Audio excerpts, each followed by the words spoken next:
여러분, 오늘 아침에 눈을 뜨셨을 때 어떤 마음이셨나요?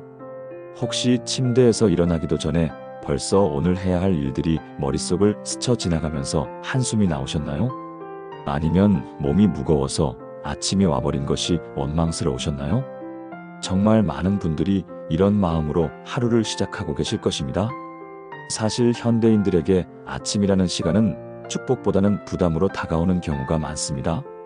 어제의 피로가 채 가시기도 전에 새로운 하루의 무게가 어깨를 짓누르기 시작하죠. 그런데 말입니다. 하나님께서 우리에게 주신 아침이라는 시간이 얼마나 특별하고 놀라운 선물인지 아시나요? 성경에서 아침은 단순히 하루가 시작되는 시간이 아닙니다. 하나님의 새로운 은혜가 시작되는 시간이고, 어제의 실패와 좌절을 뒤로하고 새로운 소망을 품을 수 있는 기회의 시간입니다. 오늘은 여러분과 함께 아침에 눈을 뜨며 드릴 수 있는 특별한 7가지 기도를 나누고 싶습니다. 이 기도들을 통해 여러분의 아침이, 그리고 하루 전체가 하나님의 축복으로 가득한 기적의 시간이 되기를 간절히 소망합니다. 지금부터 제가 나누려는 이 7가지 아침 기도는 제가 15년간의 목회 경험을 통해 수많은 성도들과 함께 경험한 살아있는 기도들입니다. 단순한 이론이나 추상적인 이야기가 아니라 실제로 사람들의 삶을 변화시킨 구체적이고 실용적인 기도들입니다. 혹시 지금도 아침에 일어나는 것이 힘드신 분들이 계시나요? 오늘 하루를 어떻게 보내야 할지 막막하신 분들이 계시나요? 삶의 무게가 너무 무거워서 하루하루가 버겁게 느껴지시는 분들이 계시나요? 그런 분들에게 특히 오늘의 메시지가 큰 위로와 힘이 되기를 기도합니다. 하나님께서는 우리의 연약함을 아시고 우리의 어려움을 이해하시며 무엇보다 우리를 사랑하시는 분이십니다. 그리고 그 사랑을 매일 아침 새롭게 경험할 수 있는 방법을 우리에게 허락해 주셨습니다. 그 방법이 바로 오늘 제가 나누려는 이 7가지 아침 기도입니다. 그럼 지금부터 함께 이 특별한 여행을 시작해 보겠습니다. 첫 번째로 경험하게 될 놀라운 변화는 바로 진정한 감사의 마음을 발견하는 것입니다. 많은 사람들이 감사에 대해 오해하고 있습니다. 좋은 일이 생겼을 때만 감사하고 어려운 일이 생기면 감사할 수 없다고 생각합니다.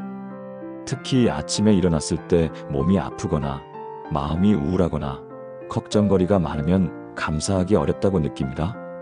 하지만 성경이 말하는 감사는 전혀 다른 차원의 것입니다. 미가서 6장 8절에서는 이렇게 말씀하고 있습니다. 사람아, 주께서 선한 것이 무엇임을 내게 보이셨나니 여호와께서 내게 구하시는 것은 오직 정의를 행하며 인자를 사랑하며 겸손하게 내 하나님과 함께 행하는 것이 아니냐. 이 말씀이 기록된 배경을 살펴보면 더욱 깊은 의미를 발견할 수 있습니다. 미가 선지자가 활동했던 시대는 북이스라엘이 아시리아에 의해 멸망당하고 남유다도 위기에 처한 절망적인 시대였습니다. 백성들은 하나님께서 자신들을 버리셨다고 생각했고 어떻게 하면 다시 하나님의 은혜를 받을 수 있을지 고민했습니다. 그들은 더 많은 제사를 드리고 더 값비싼 예물을 바치면 하나님께서 기뻐하실 것이라고 생각했습니다. 심지어 어떤 사람들은 자신의 장자를 번제로 드리면 하나님의 진노를 막을 수 있을 것이라고 생각하기까지 했습니다. 하지만 하나님께서는 미가 선지자를 통해 전혀 다른 대답을 주셨습니다. 하나님께서 원하시는 것은 화려한 제사나 값비싼 예물이 아니라 겸손하게 하나님과 함께 행하는 삶이라는 것입니다. 성경에서 겸손하게라고 번역된 이 단어는 단순히 낮춘다는 의미가 아닙니다. 하나님의 임재를 인식하고 그 앞에서 자신의 참모습을 발견한다는 깊은 뜻이 담겨 있습니다. 즉, 매일 아침 눈을 뜰 때마다 하나님께서 나와 함께 하신다는 것을 인식하고 그 사실 자체에 감사하는 것이 진정한 겸손이라는 의미입니다. 이것이 바로 성경적 감사의 출발점입니다. 상황이 좋아서 감사하는 것이 아니라 하나님께서 나와 함께 하신다는 그 자체에 감사하는 것입니다. 그럼 이런 감사를 구체적으로 어떻게 실천할 수 있을까요? 가장 실용적인 방법은 호흡 감사법입니다. 아침에 눈을 뜨면 아직 침대에 누운 상태에서 천천히 깊은 숨을 들이마시면서 이렇게 기도해 보세요. 하나님, 이 숨을 쉴 수 있게 해주셔서 감사합니다. 그리고 숨을 내쉬면서 이렇게 기도하세요. 하나님, 밤새 저를 지켜주셔서 감사합니다. 이렇게 5번 정도 반복해 보세요. 그 다음에는 몸을 조금씩 움직이면서 각 부위에 대해 감사해 보세요. 손가락을 움직이면서 하나님, 이 손을 움직일 수 있게 해주셔서 감사합니다. 발가락을 움직이면서 하나님, 이 발로 걸을 수 있게 해주셔서 감사합니다. 목을 좌우로 돌리면서 하나님, 목과 어깨가 자유롭게 움직일 수 있게 해주셔서 감사합니다. 눈을 깜빡이면서 하나님, 이 눈으로 세상을 볼 수 있게 해주셔서 감사합니다. 이런 식으로 몸의 각 부위에 대해 하나씩 감사를 표현해 보세요. 그 다음에는 주변 환경에 대해서도 감사해 보세요. 따뜻한 침구, 안전한 집, 깨끗한 공기, 창문으로 들어오는 햇빛, 이 모든 것들이 하나님의 은혜임을 인식하면서 감사를 표현하세요. 마지막으로 오늘 하루에 대해서도 미리 감사해 보세요. 아직 시작되지 않은 하루이지만 하나님께서 좋은 계획을 가지고 계시다는 믿음으로 감사를 표현하세요. 하나님, 오늘 하루도 주님께서 좋은 계획을 가지고 계심을 믿고 미리 감사드립니다. 이런 방식으로 약 10분 정도 감사의 시간을 가져보세요. 처음에는 형식적으로 느껴질 수도 있지만 며칠만 계속해도 놀라운 변화를 경험하게 될 것입니다. 실제로 이런 변화를 경험한 한 성도의 이야기를 들려드리겠습니다. 박정수 권사님은 62세로 2년 전 남편을 갑작스럽게 먼저 하늘나라로 보내신 후 심한 우울증에 시달리고 계셨습니다. 40년 가까이 함께 살아온 남편이 없는 집은 너무나 적막했고 아침에 일어나는 것 자체가 고통이었습니다. 권사님은 매일 아침 눈을 뜨면 옆자리가 비어있는 것을 보고 절망감에 휩싸였다고 하셨습니다. 하루하루가 그냥 견뎌내야 하는 시간일 뿐이었습니다. 자녀들도 걱정이 되어서 병원 치료를 권했지만 권사님은 약으로 해결될 문제가 아니라고 생각하셨습니다. 그때 저는 권사님께 이호흡 감사법을 제안했습니다. 처음에는 권사님도 회의적이셨습니다. 이런 상황에서 어떻게 감사할 수 있겠냐고 하셨습니다. 하지만 일단 한번 시도해보자고 권유했습니다. 첫 주는 정말 힘들었다고 하셨습니다. 감사 기도를 드리려고 해도 자꾸 남편 생각이 나면서 눈물만 났다고 합니다. 숨을 쉬는 것조차 괴로웠는데 어떻게 그것에 감사할 수 있겠냐고 하셨습니다. 하지만 포기하지 않고 계속 시도하셨습니다. 목사님이 그러셨으니까 일단 한 달은 해보자는 마음으로 매일 아침 10분씩 투자하셨습니다. 두 번째 주부터 조금씩 변화가 느껴지기 시작했다고 하셨습니다. 여전히 남편이 그리웠지만 그래도 자신이 살아있다는 것, 숨을 쉴 수 있다는 것, 눈을 뜰 수 있다는 것에 대한 작은 감사가 생기기 시작했다고 합니다. 아, 그래도 하나님께서 저를 살려두셨구나. 아직 제가 해야 할 일이 있으니까 살려두신 거겠구나. 이런 깨달음이 조금씩 생기기 시작했다고 하셨습니다. 한 달이 지나자 놀라운 변화가 일어났습니다. 여전히 남편을 그리워하는 마음은 있었지만 그것 때문에 하루 종일 우울해하지는 않게 되었다고 하셨습니다. 오히려 아침마다 하나님께서 주신 새로운 하루에 대한 작은 기대감이 생기기 시작했다고 합니다. 그리고 3개월 후에는 완전히 다른 사람이 되어 있었습니다. 우울증이 거의 사라졌고 다시 교회 봉사에도 적극적으로 참여하기 시작하셨습니다. 6개월 후에는 같은 아픔을 겪고 있는 다른 분들을 상담하고 위로하는 사역을 시작하셨습니다. 지금 권사님은 이렇게 말씀하십니다. 목사님, 그때 호흡 감사법을 가르쳐 주지 않으셨다면 저는 아직도 절망 속에서 헤매고 있었을 거예요. 매일 아침 하나님께 감사드리는 시간이 제 인생을 완전히 바꿔놓았어요. 이제는 남편이 하늘에서 저를 응원하고 있다는 생각이 들어요. 이것이 바로 진정한 감사의 능력입니다. 상황이 좋아서 감사하는 것이 아니라 하나님께서 허락해 주신 생명과 호흡 자체에 감사하는 것입니다. 여러분도 내일 아침부터 이 호흡 감사법을 시도해 보시기 바랍니다. 단 10분만 투자하시면 됩니다. 그 10분이 여러분의 하루 전체를, 나아가 인생 전체를 바꾸어 놓을 것입니다. 그런데 정말 놀라운 것은 이런 감사의 마음이 생기고 나면 자연스럽게 두 번째 변화를 경험하게 된다는 것입니다. 바로 하루를 온전히 하나님께 맡기는 평안을 발견하는 것입니다. 많은 사람들이 아침에 일어나면서 가장 먼저 하는 일이 무엇인지 아시나요? 오늘 해야 할 일들을 생각하면서 걱정하기 시작하는 것입니다. 직장에서 해결해야 할 문제들, 가정에서 처리해야 할 일들, 만나야 할 사람들, 해야 할 결정들을 생각하다 보면 벌써부터 마음이 무거워집니다. 특히 어려운 상황에 처해 있는 사람들은 더욱 그렇습니다. 병원 검사 결과를 기다리고 있거나, 직장에서 구조조정 소문이 돌고 있거나, 자녀 문제로 고민이 있거나, 경제적인 어려움이 있을 때는 아침이 오는 것 자체가 부담스럽게 느껴집니다. 하지만 성경은 우리에게 전혀 다른 방법을 제시해 줍니다. 잠언 16장 3절에서 솔로몬은 이렇게 말씀합니다. 너의 행사를 여호와께 맡기라, 그리하면 너가 경영하는 것이 이루어지리라. 맡기라는 표현을 자세히 살펴보면 단순히 던져버린다는 의미가 아닙니다. 굴러서 옮긴다는 뜻이 담겨 있습니다. 즉, 우리가 져야 할 무거운 짐을 조심스럽게 하나님께로 굴려서 옮긴다는 의미입니다. 이것은 무책임하게 모든 것을 포기하라는 뜻이 아닙니다. 오히려 우리가 해야 할 일은 최선을 다해야 돼. 그 결과에 대한 걱정과 염려는 하나님께 맡기라는 의미입니다. 그리고 경영하는 것이라는 표현은 단순한 계획이 아니라 마음 깊은 곳에서 우러나오는 생각과 의도를 뜻합니다. 즉, 우리가 진정으로 원하는 것, 마음 깊이 품고 있는 소원들을 하나님께서 이루어 주신다는 약속입니다. 솔로몬이 이 말씀을 기록한 배경도 매우 의미가 깊습니다. 솔로몬은 왕이 되었을 때 하나님께 지혜를 구했습니다. 자신의 능력으로는 백성들을 다스릴 수 없다는 것을 알았기 때문입니다. 그때 하나님께서는 솔로몬의 겸손한 마음을 보시고 지혜뿐만 아니라 부귀와 영광까지 주셨습니다. 솔로몬은 이런 경험을 통해 하나님께 맡기는 것의 중요성을 깨달았고 그 깨달음을 잠언으로 기록한 것입니다.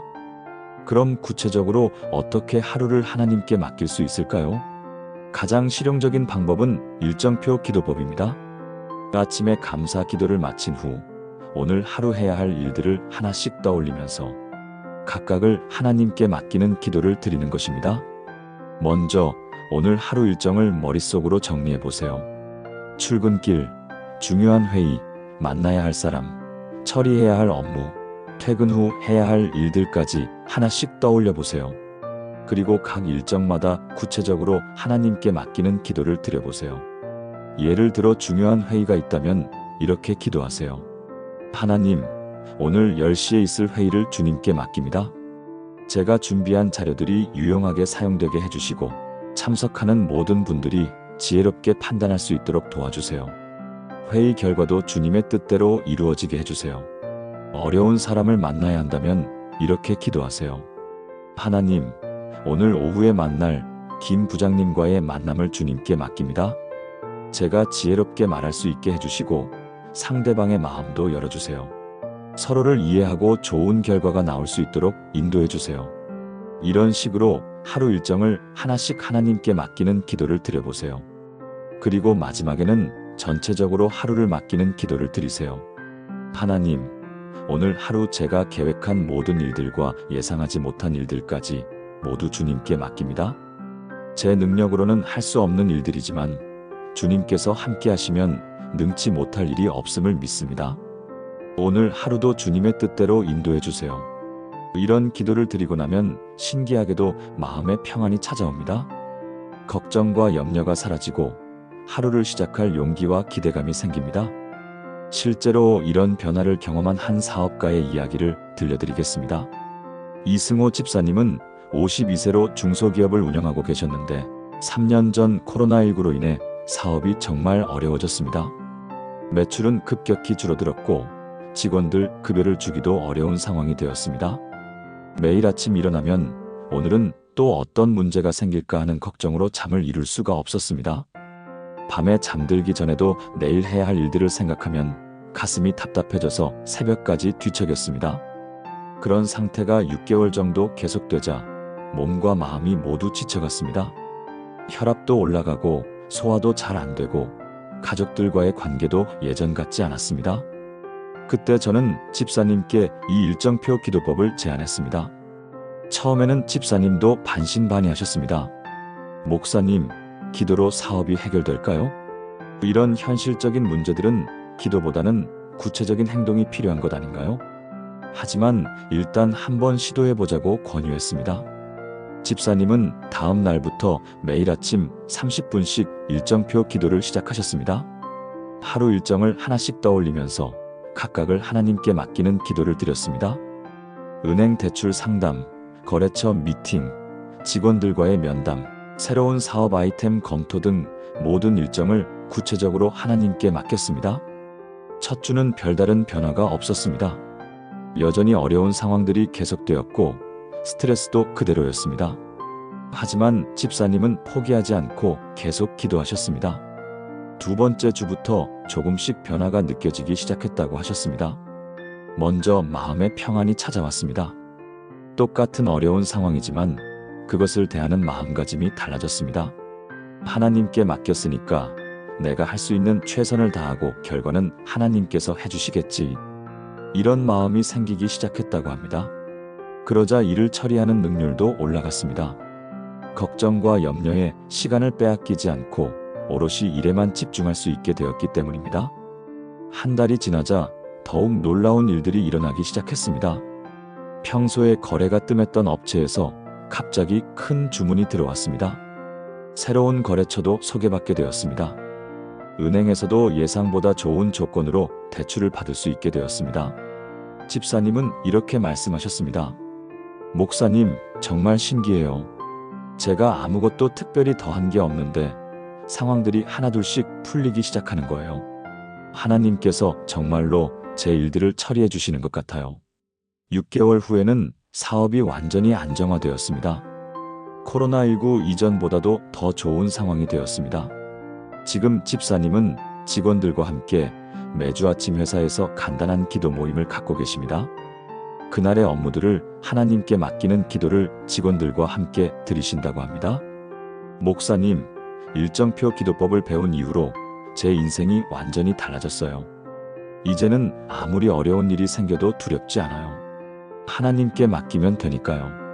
이것이 바로 하루를 하나님께 맡기는 기도의 능력입니다. 우리가 우리의 계획과 걱정을 모두 하나님께 맡길 때 하나님께서는 우리가 상상할 수 없는 방법으로 역사하십니다. 여러분도 내일 아침부터 이 일정표 기도법을 시도해 보시기 바랍니다. 하루 일정을 하나씩 하나님께 맡기는 구체적인 기도를 드려보세요. 그 기도가 여러분의 하루에 놀라운 평안과 승리를 가져다 줄 것입니다. 그런데 이런 개인적인 평안을 경험하고 나면 자연스럽게 세 번째 변화를 원하게 됩니다. 바로 우리 가족을 위한 기도의 능력을 발견하는 것입니다. 가정은 하나님께서 우리에게 주신 가장 소중한 선물 중 하나입니다. 하지만 현대의 많은 가정들이 다양한 어려움을 겪고 있는 것도 사실입니다. 부부간의 갈등, 자녀들의 문제, 경제적인 어려움, 건강상의 문제, 세대 간의 갈등 등 가정마다 안고 있는 짐들이 있습니다. 이런 문제들 앞에서 우리는 종종 무력감을 느낍니다. 내 힘으로는 어떻게 할 수 없는 일들이 너무 많기 때문입니다. 배우자의 마음을 내가 바꿀 수는 없고, 자녀의 행동을 강제로 고칠 수도 없고, 가족의 건강을 내가 보장할 수도 없습니다. 하지만 하나님께서는 우리에게 가족을 위한 기도라는 놀라운 무기를 주셨습니다. 에베소서 6장 4절에서 바울은 이렇게 말씀합니다. 또 아비들아, 너희 자녀를 노엽게 하지 말고 오직 주의 교훈과 훈계로 양육하라. 이 말씀을 더 자세히 살펴보면 더욱 깊은 의미를 발견할 수 있습니다. 양육하라는 표현은 단순히 키운다는 의미가 아닙니다. 완전히 자라날 때까지 정성을 다해 돌본다는 뜻입니다. 그리고 주의 교훈과 훈계라는 말씀은 하나님의 사랑 안에서 이루어지는 교육과 권면을 의미합니다.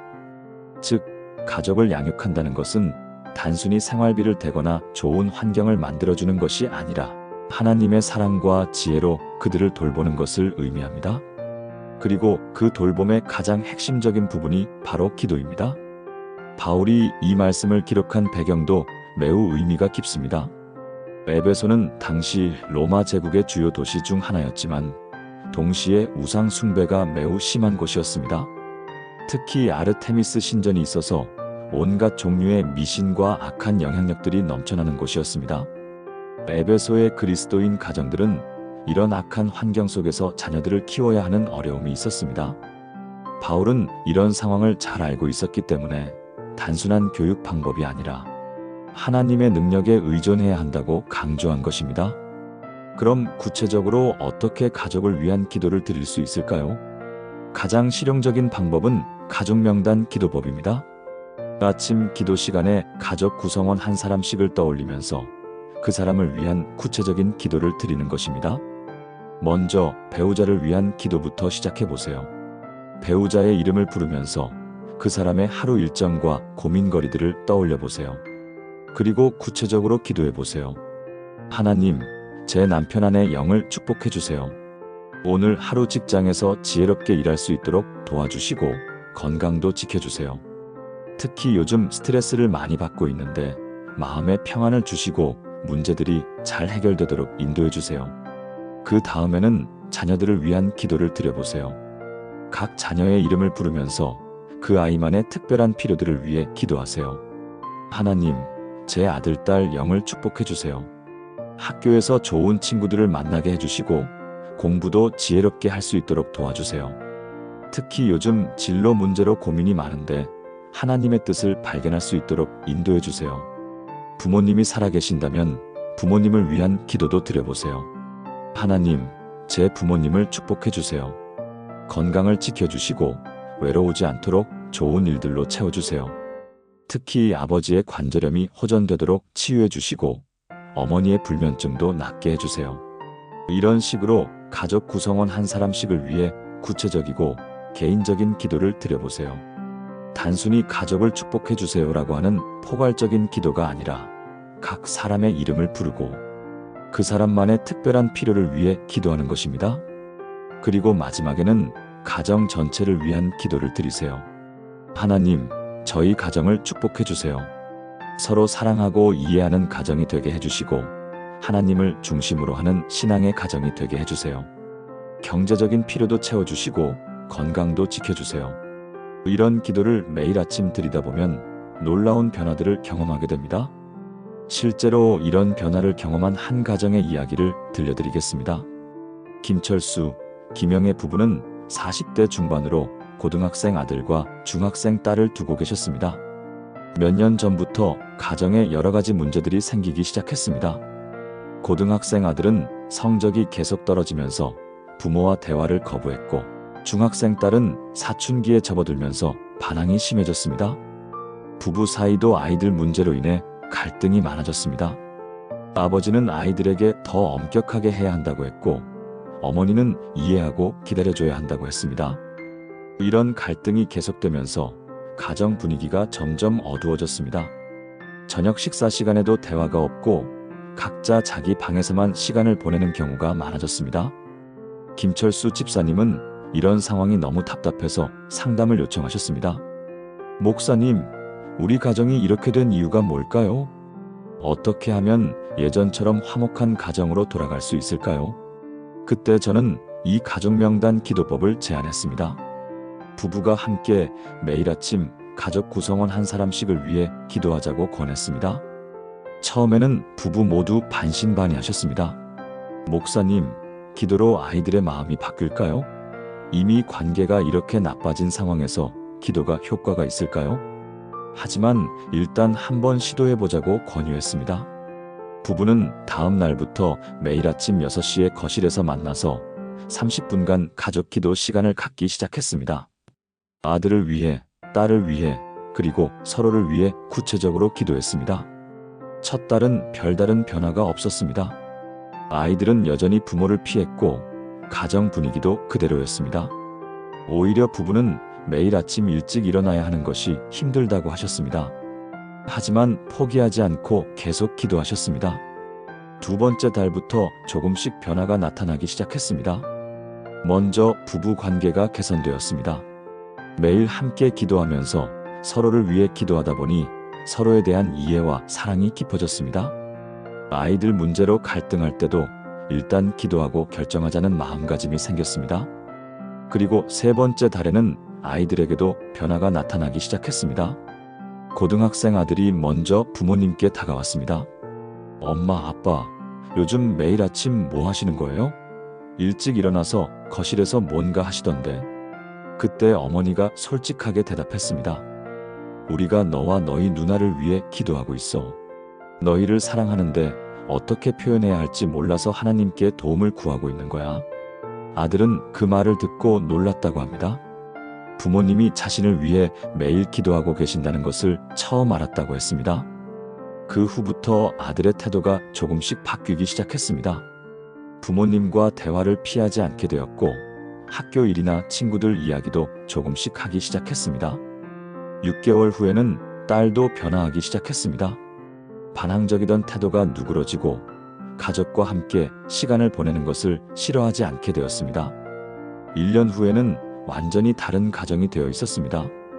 저녁 식사 시간에 온 가족이 모여서 하루 있었던 일들을 나누고 주말에는 함께 나들이도 가게 되었습니다. 아들의 성적도 많이 올랐고 딸도 학교에서 모범생으로 인정받게 되었습니다. 김철수 집사님은 이렇게 말씀하셨습니다.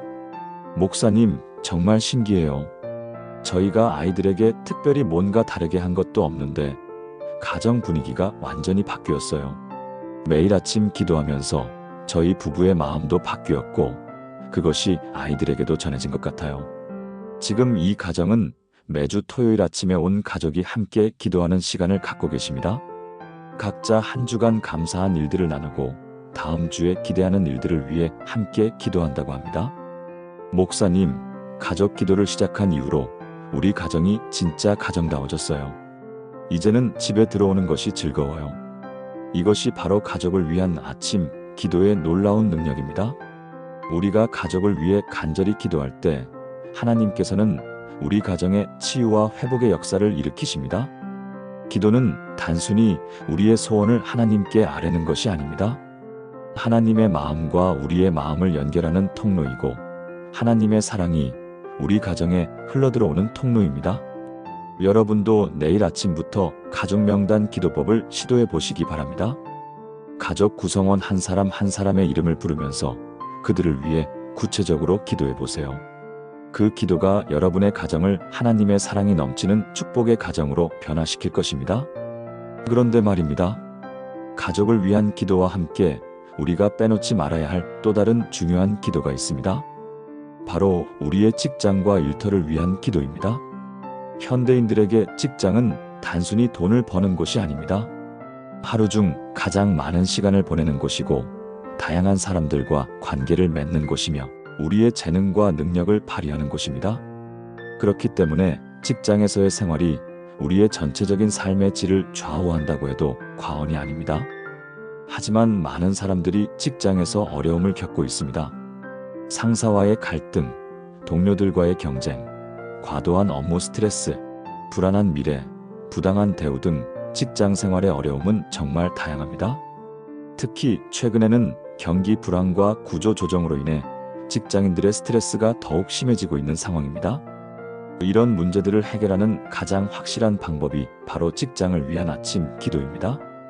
골로새서 3장 23절에서 24절에서 바울은 이렇게 말씀합니다.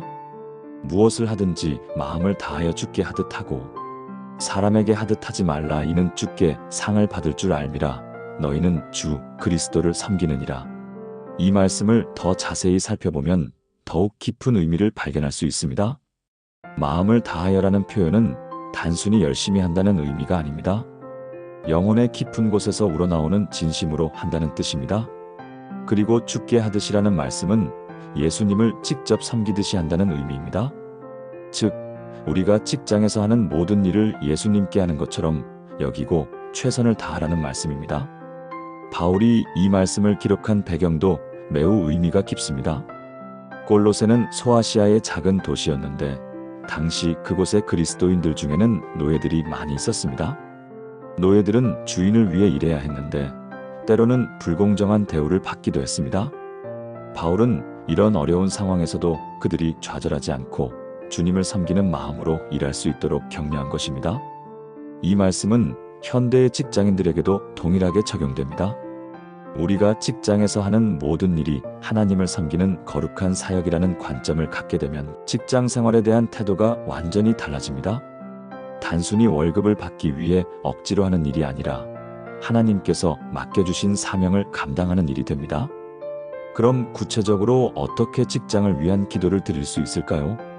가장 실용적인 방법은 동료 이름 기도법입니다. 직장에서 함께 일하는 사람들의 이름을 하나씩 떠올리면서 그들을 위해 기도하는 것입니다. 먼저 상사를 위한 기도부터 시작해 보세요.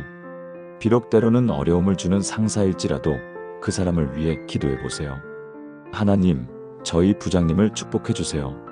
오늘도 지혜롭게 팀을 이끌어 갈 수 있도록 도와주시고 스트레스도 잘 관리할 수 있게 해주세요. 저와의 관계도 더욱 좋아지게 해주세요. 그 다음에는 동료들을 위한 기도를 드려보세요. 한 사람씩 이름을 부르면서 그들의 필요를 위해 기도하세요. 하나님, 김 과장님을 축복해 주세요. 요즘 프로젝트 때문에 스트레스를 많이 받고 계신데 지혜롭게 해결할 수 있도록 도와주세요. 건강도 지켜주시고 가정에도 평안을 주세요. 후배나 부하 직원들을 위한 기도도 드려보세요. 하나님, 저희 막내 박 대리를 축복해 주세요. 아직 경험이 부족해서 실수도 많이 하는데 빨리 적응할 수 있도록 도와주세요. 저도 그 친구를 잘 지도할 수 있게 해주세요. 그리고 직장 전체를 위한 기도도 드려보세요. 하나님, 저희 회사를 축복해 주세요. 어려운 경제 상황이지만 잘 버텨나갈 수 있도록 도와주시고 모든 직원들이 안정적으로 일할 수 있게 해주세요. 마지막으로 자신의 업무를 위한 기도를 드리세요. 하나님, 오늘 제가 해야 할 업무들을 주님께 맡깁니다. 지혜롭게 처리할 수 있도록 도와주시고 실수하지 않게 해주세요. 모든 일이 주님의 영광을 위해 쓰임 받게 해주세요. 이런 기도를 매일 아침 드리다 보면 직장에 대한 관점이 완전히 달라집니다. 동료들을 경쟁 상대가 아니라 함께 기도해야 할 대상으로 보게 되고 업무를 단순한 일이 아니라 하나님께서 맡겨주신 사명으로 보게 됩니다. 실제로 이런 변화를 경험한 한 직장인의 이야기를 들려드리겠습니다. 이명수 집사님은 35세로 대기업에서 중간 관리자로 일하고 계셨습니다. 몇 년 전부터 직장 생활이 정말 힘들어졌다고 하셨습니다. 상사는 까다롭고 무리한 요구를 자주 했고 동료들과는 승진 경쟁으로 인해 관계가 어색해졌습니다.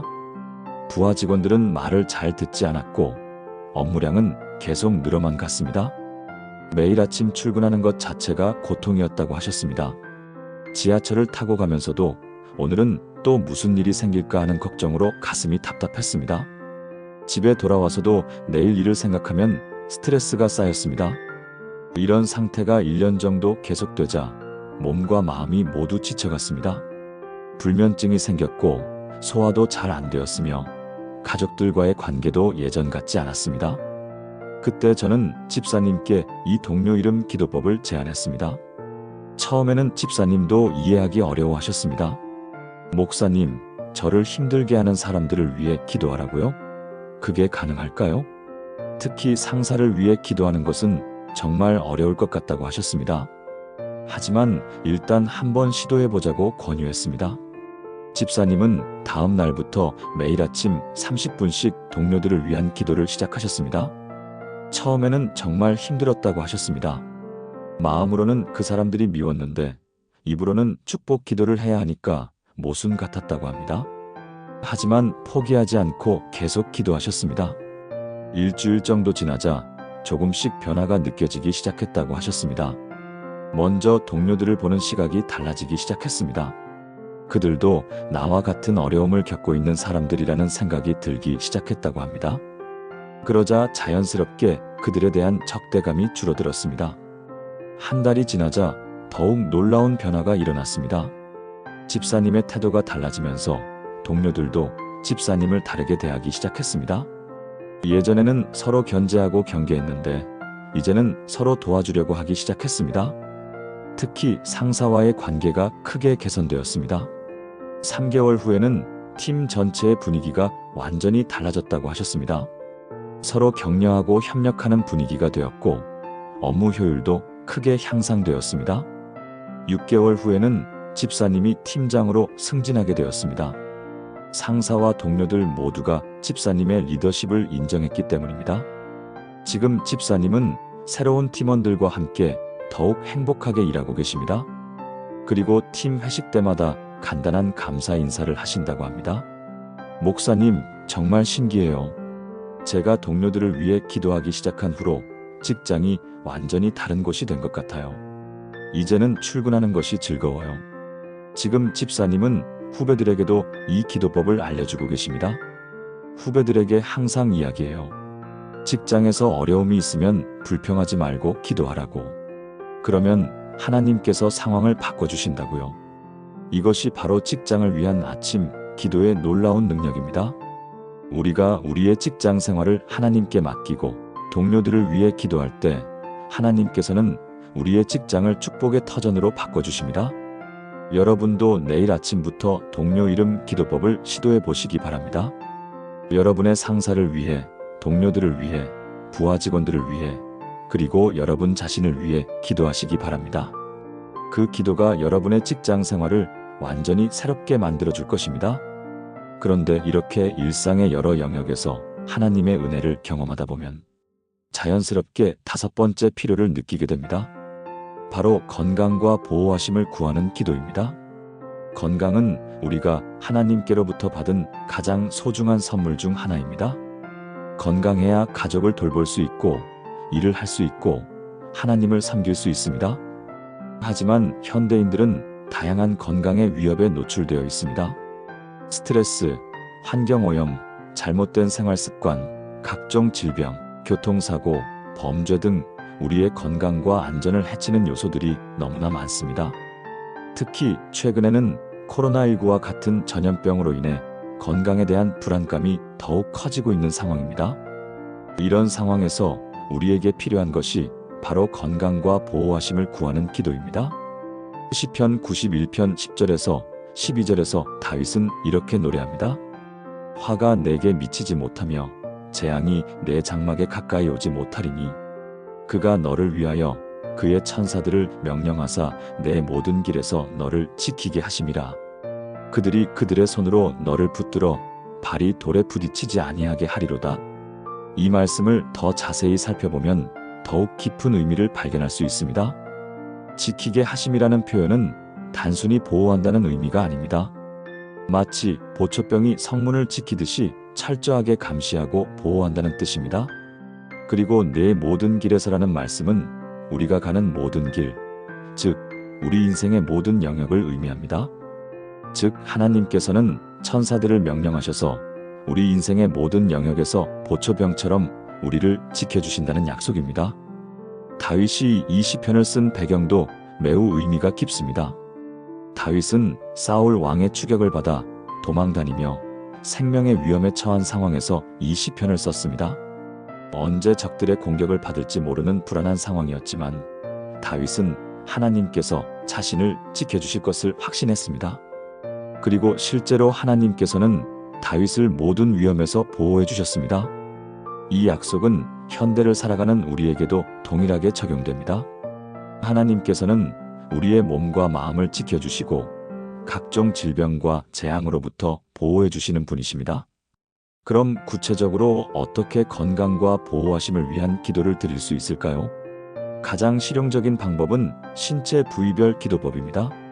아침 기도 시간에 자신의 몸을 머리부터 발끝까지 하나씩 점검하면서 각 부위의 건강을 위해 기도하는 것입니다. 먼저 머리와 뇌를 위한 기도부터 시작해 보세요. 하나님, 제 머리와 뇌를 축복해 주세요. 맑은 정신으로 생각할 수 있게 해주시고 치매나 뇌질환으로부터 보호해 주세요. 스트레스로 인한 두통도 없게 해주세요. 그 다음에는 눈과 귀를 위한 기도를 드리세요. 하나님, 제 눈을 축복해 주세요. 밝고 건강한 시력을 유지할 수 있게 해주시고 안질환으로부터 보호해 주세요. 제 귀도 축복해 주셔서 잘 듣고 균형 감각도 유지할 수 있게 해주세요. 심장과 폐를 위한 기도도 드려보세요. 하나님, 제 심장을 축복해 주세요. 규칙적으로 뛸 수 있게 해주시고 심장병으로부터 보호해 주세요. 제 폐도 축복해 주셔서 깨끗한 공기를 마시고 건강하게 호흡할 수 있게 해주세요. 위와 장, 간과 신장을 위한 기도도 드리세요. 하나님, 제 소화기관을 축복해 주세요. 음식을 잘 소화시킬 수 있게 해주시고 위장병으로부터 보호해 주세요. 간과 신장도 건강하게 기능할 수 있도록 도와주세요. 팔과 다리, 뼈와 근육을 위한 기도도 드려보세요. 하나님, 제 팔과 다리를 축복해 주세요. 자유롭게 움직일 수 있게 해주시고 관절염이나 근육통으로부터 보호해 주세요. 뼈도 튼튼하게 유지할 수 있게 해주세요. 그리고 전체적인 면역력과 보호하심을 위한 기도로 마무리하세요. 하나님, 제 몸 전체를 축복해 주세요. 면역력을 강화해 주셔서 각종 질병으로부터 보호해 주시고 사고나 재해로부터도 안전하게 지켜주세요. 오늘 하루도 건강하고 안전하게 보낼 수 있게 해주세요. 이런 기도를 드리면서 동시에 건강을 위한 실천도 다짐해 보세요.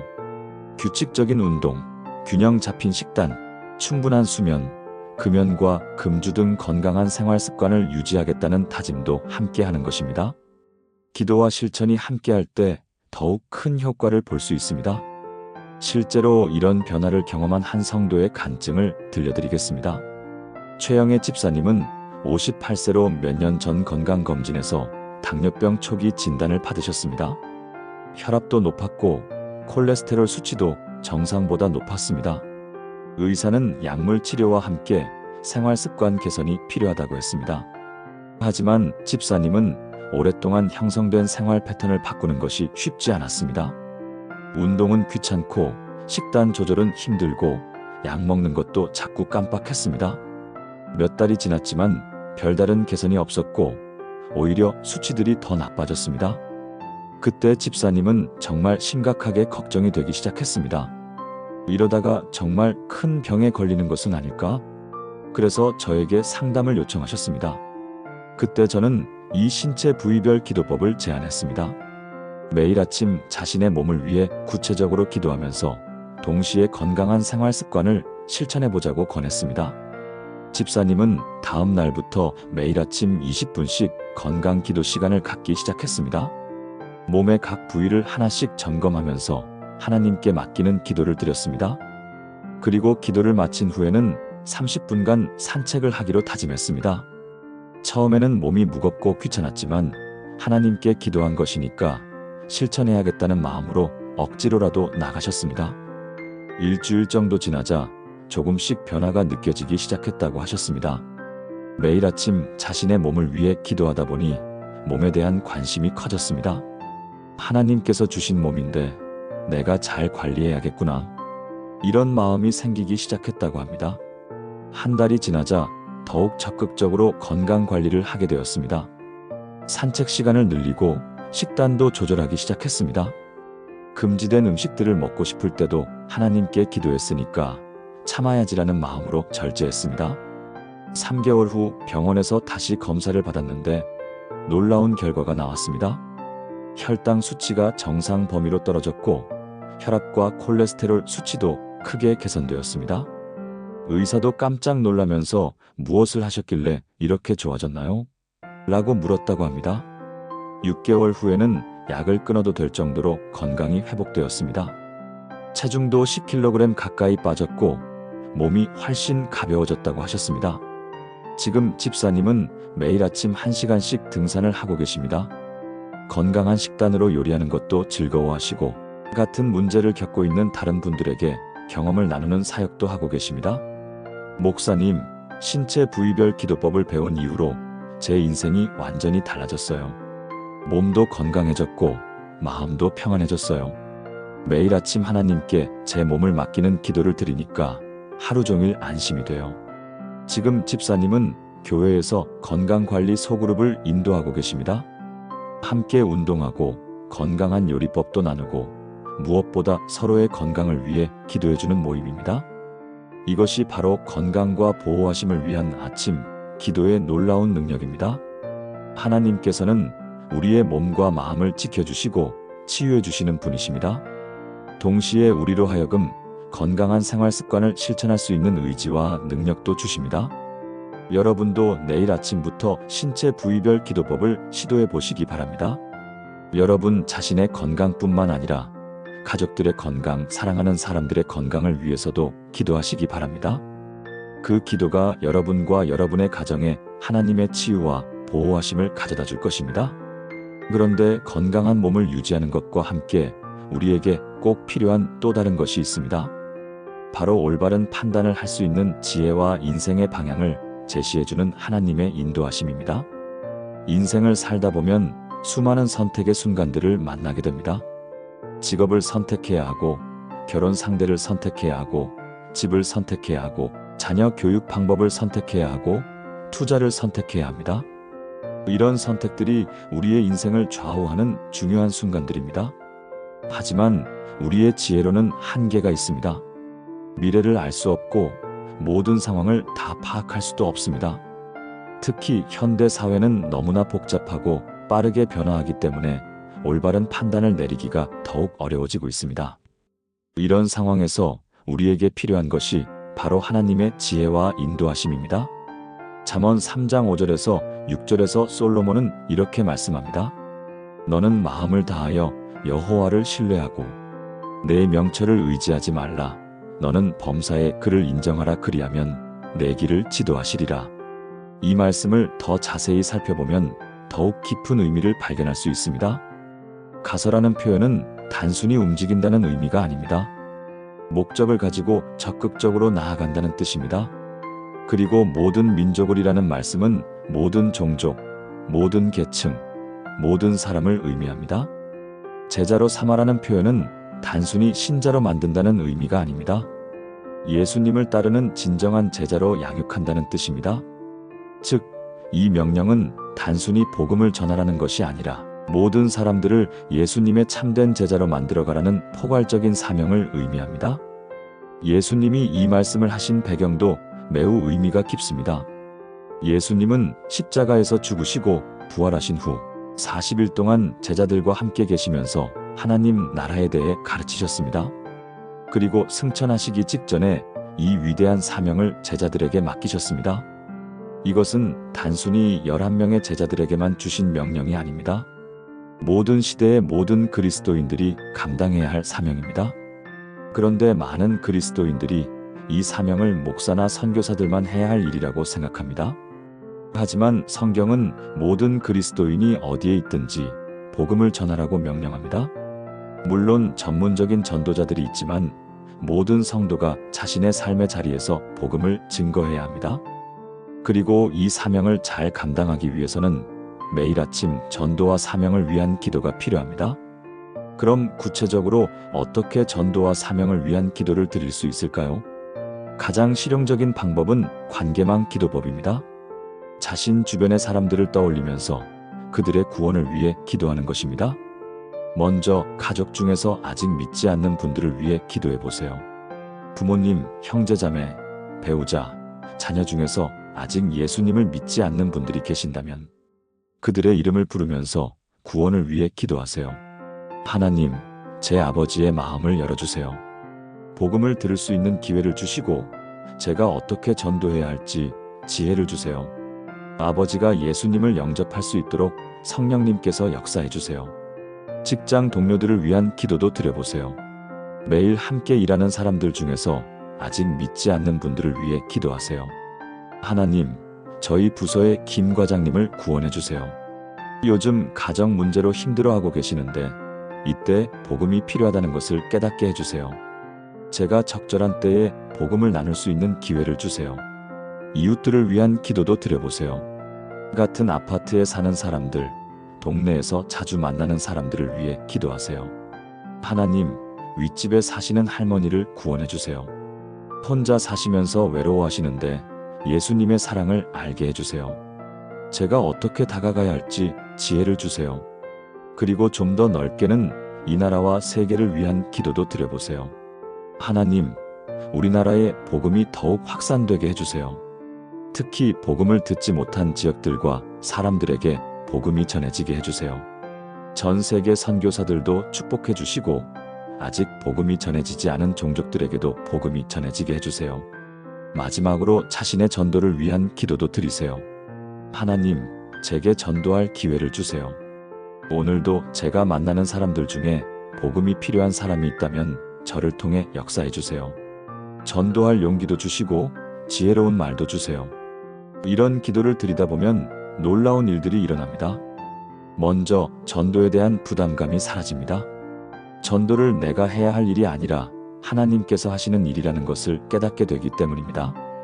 그리고 자연스럽게 전도할 기회들이 생기기 시작합니다.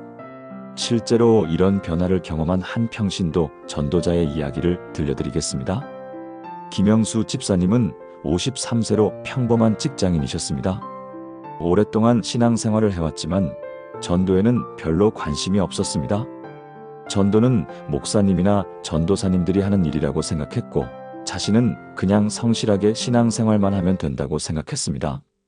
그런데 몇 년 전 교회에서 전도 집회가 있을 때 목사님의 설교를 듣고 마음이 크게 움직였습니다. 모든 성도가 전도자라는 말씀에 큰 도전을 받았습니다. 하지만 막상 전도를 하려고 하니 어떻게 해야 할지 모르겠고 용기도 나지 않았습니다.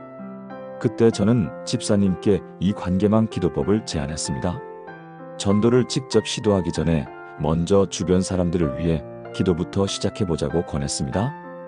집사님은 다음 날부터 매일 아침 30분씩 전도를 위한 기도 시간을 갖기 시작했습니다. 가족, 직장 동료, 이웃들의 이름을 하나씩 부르면서 그들의 구원을 위해 기도했습니다. 처음에는 단순히 하나님, 저 사람을 구원해 주세요라고 막연하게 기도했습니다. 하지만 계속 기도하다 보니 각 사람의 구체적인 필요와 상황들이 보이기 시작했습니다. 직장 동료 중 한 분은 자녀 문제로 고민이 많았고 또 다른 분은 건강 문제로 걱정이 많았습니다. 이웃 할머니는 혼자 사시면서 외로움을 많이 타셨습니다. 집사님은 이런 구체적인 필요들을 위해 더욱 간절히 기도하기 시작했습니다.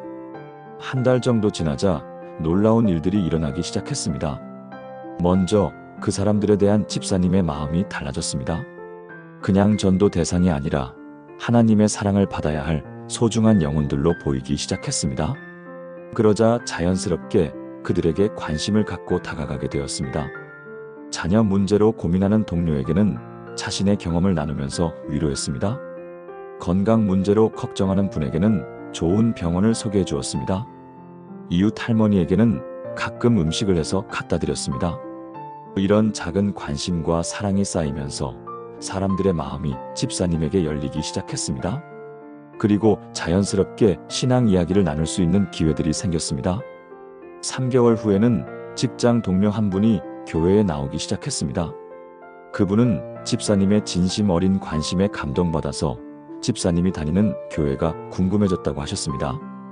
6개월 후에는 이웃 할머니도 교회에 나오기 시작하셨습니다. 1년 후에는 그 두 분이 모두 침례를 받는 기쁨을 경험했습니다. 지금까지 집사님을 통해 7명이 교회에 나오게 되었고 그중 5명이 침례를 받았습니다. 목사님, 정말 신기해요. 제가 특별히 뭔가 대단한 것을 한 것도 아닌데 사람들이 하나씩 교회에 나오기 시작하는 거예요. 관계망 기도법을 시작한 이후로 전도가 이렇게 자연스러운 일이 될 줄 몰랐어요. 지금 집사님은 교회에서 평신도 전도 훈련 프로그램을 인도하고 계십니다. 자신의 경험을 바탕으로 다른 성도들에게도 기도를 통한 전도 방법을 알려주신다고 합니다. 제가 항상 강조하는 것은 전도의 시작은 기도라는 거예요. 사람을 변화시키는 것은 우리가 아니라 하나님이시니까 먼저 하나님께 기도해야 해요. 이것이 바로 전도와 사명을 위한 아침 기도의 놀라운 능력입니다. 하나님께서는 우리가 전도의 마음을 품고 기도할 때 놀라운 기회들을 주시고 담대함도 주십니다. 무엇보다 전도를 부담스러운 일이 아니라 기쁘고 자연스러운 일로 만들어 주십니다. 여러분도 내일 아침부터 관계망 기도법을 시도해 보시기 바랍니다. 여러분 주변의 사람들이 복음을 듣고 구원받을 수 있도록 간절히 기도하시기 바랍니다. 그 기도가 여러분을 통해 이 땅에 하나님의 나라가 확장되는 놀라운 역사를 일으킬 것입니다. 여러분, 지금까지 저는 여러분과 함께 아침에 드릴 수 있는 7가지 축복의 기도들을 나누었습니다. 진정한 감사를 발견하는 기도, 하루를 하나님께 맡기는 기도, 가족을 위한 기도, 직장을 위한 기도, 건강과 보호를 위한 기도, 지혜와 인도하심을 위한 기도, 그리고 전도와 사명을 위한 기도입니다. 이 7가지 기도는 서로 분리된 것이 아닙니다. 모두 하나로 연결되어 있는 우리 삶의 전체를 아우르는 기도들입니다. 감사로 시작해서 사명으로 마무리되는 이 기도들이 여러분의 하루하루를 정말로 하나님의 축복으로 가득 채워줄 것을 믿습니다. 혹시 여러분 중에 이런 생각을 하시는 분이 계실지도 모르겠습니다. 이렇게 많은 기도를 매일 아침마다 드리기가 쉽지 않을 것 같은데요. 그런 분들께 말씀드리고 싶습니다. 처음부터 완벽하게 하려고 하지 마시기 바랍니다. 오늘은 감사 기도만 드려보시고 내일은 하루를 맡기는 기도를 추가해 보시고 이런 식으로 조금씩 늘려가시면 됩니다. 중요한 것은 완벽함이 아니라 시작하는 것입니다. 그리고 꾸준히 하는 것입니다. 한 달, 두 달, 세 달이 지나면 이런 아침 기도가 여러분의 자연스러운 습관이 될 것입니다. 그리고 그때쯤이면 여러분은 이 기도들 없이는 하루를 시작할 수 없다고 느끼게 될 것입니다. 왜냐하면 이 기도들이 여러분의 삶에 가져다주는 변화와 축복이 너무나 분명하기 때문입니다. 또 다른 분들은 이런 고민을 하실지도 모르겠습니다. 시간이 너무 오래 걸릴 것 같은데요. 하지만 실제로 해보시면 그렇지 않다는 것을 알게 될 것입니다. 7가지 기도를 다 합쳐도 30분에서 1시간 정도면 충분합니다. 하루 24시간 중에서 1시간을 하나님과 함께하는 시간으로 드리는 것이 그렇게 어려운 일일까요?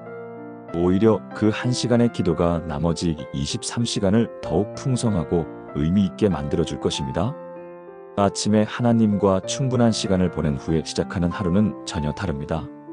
마음에 평안이 있고 목적이 분명하고 하나님께서 함께 하신다는 확신이 있는 하루입니다. 그런 하루를 보내는 것과 그냥 아무 준비 없이 시작하는 하루를 보내는 것은 하늘과 땅 차이입니다. 마지막으로 미가서 6장 8절 말씀을 다시 한번 함께 생각해 보겠습니다. 사람아, 주께서 선한 것이 무엇임을 내게 보이셨나니 여호와께서 내게 구하시는 것은 오직 정의를 행하며 인자를 사랑하며 겸손하게 내 하나님과 함께 행하는 것이 아니냐? 하나님께서 우리에게 원하시는 것은 겸손하게 하나님과 함께 행하는 것입니다. 그리고 그 동행의 시작이 바로 매일 아침 하나님과 함께하는 기도의 시간입니다.